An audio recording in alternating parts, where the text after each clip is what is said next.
औज़ुबिल्लाहि मिनश्शैतानिर्रजीम बिस्मिल्लाहिर्रहमानिर्रहीम। अज़ीज़ तलबा व तालिबात, अस्सलामु अलैकुम व रहमतुल्लाहि व बरकातुहू। आज का हमारा जो मौज़ू है वो है अर्श सैबाई की दूसरी गज़ल। तो लेते हैं पहला शेर। शेर है,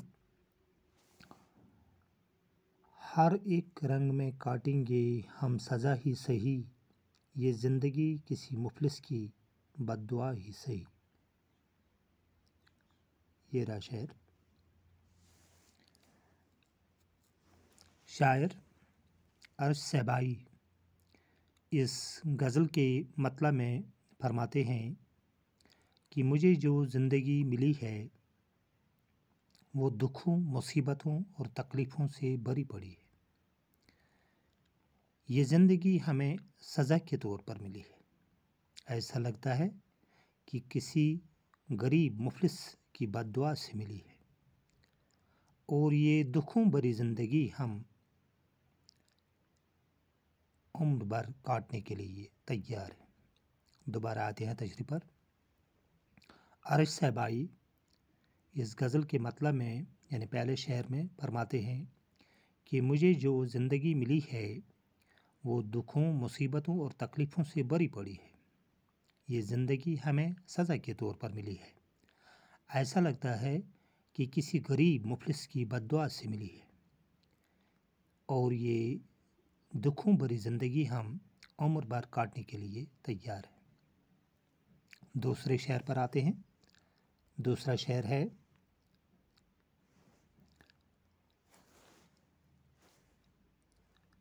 मो न उसको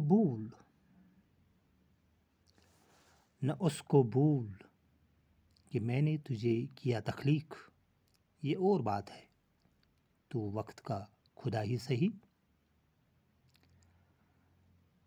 इसमें जो मुश्किल लफ्ज़ है वो है तख्लीक पैदा करना। इस शेर में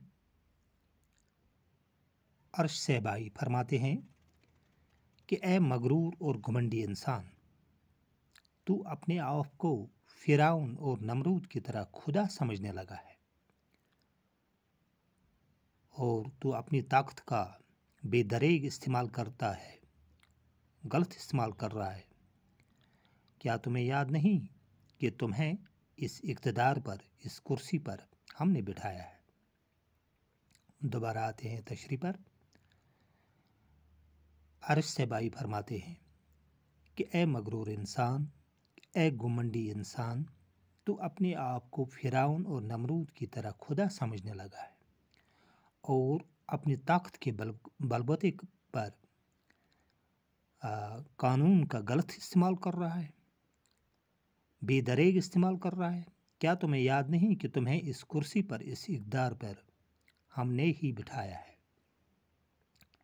अब तीसरे शेर पर आते हैं। तीसरा शेर है,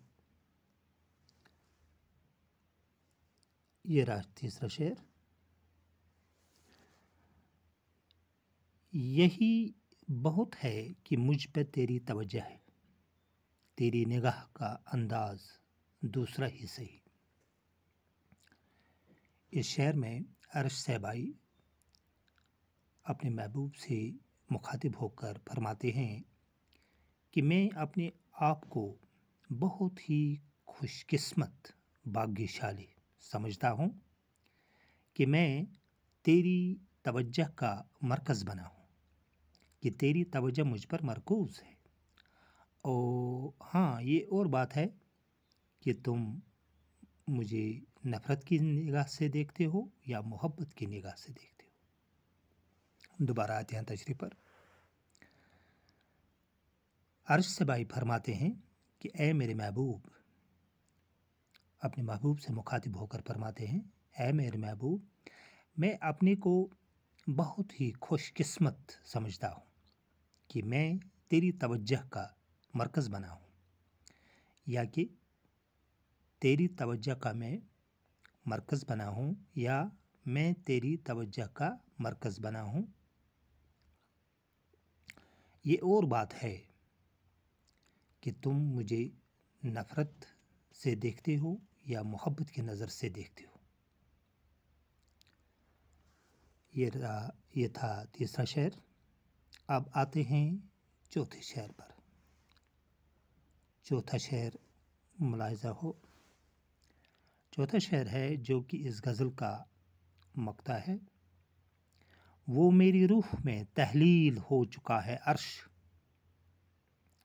وہ میری روح میں تحلیل ہوتا ہے گھل مل جانا، سما جانا۔ وہ میری روح میں تحلیل ہو چکا ہے عرش، اگر وہ مجھ سے جدا ہے چلو جدا ہی صحیح۔ شاعر اپنے اس غزل کے مقطع میں اپنے آپ سے مخاطب ہو کر فرماتے ہیں کہ اے عرش، تیرا جو محبوب ہے وہ تیری روح میں گھل مل گیا ہے، اگرچہ ظاہری طور وہ مجھ سے الگ ہے مگر حقیقت میں دو جسم ایک جان ہے ہم۔ دوبارہ آتے ہیں تشریح پر۔ شاعر اپنے آپ سے مخاطب ہو کر فرماتے ہیں کہ اے عرش، تیرا جو محبوب ہے وہ تیری روح میں گل مل گیا ہے، سما چکا ہے، اگرچہ ظاہری طور وہ تجھ سے الگ ہے مگر حقیقت میں دو جسم ایک جان ہے ہم۔ یہ تھا آج کا ویڈیو، امید ہے کہ پسند آیا ہوگا۔ اگلی ویڈیو تک اجازت دیجیے، تب تک کے لیے خدا حافظ۔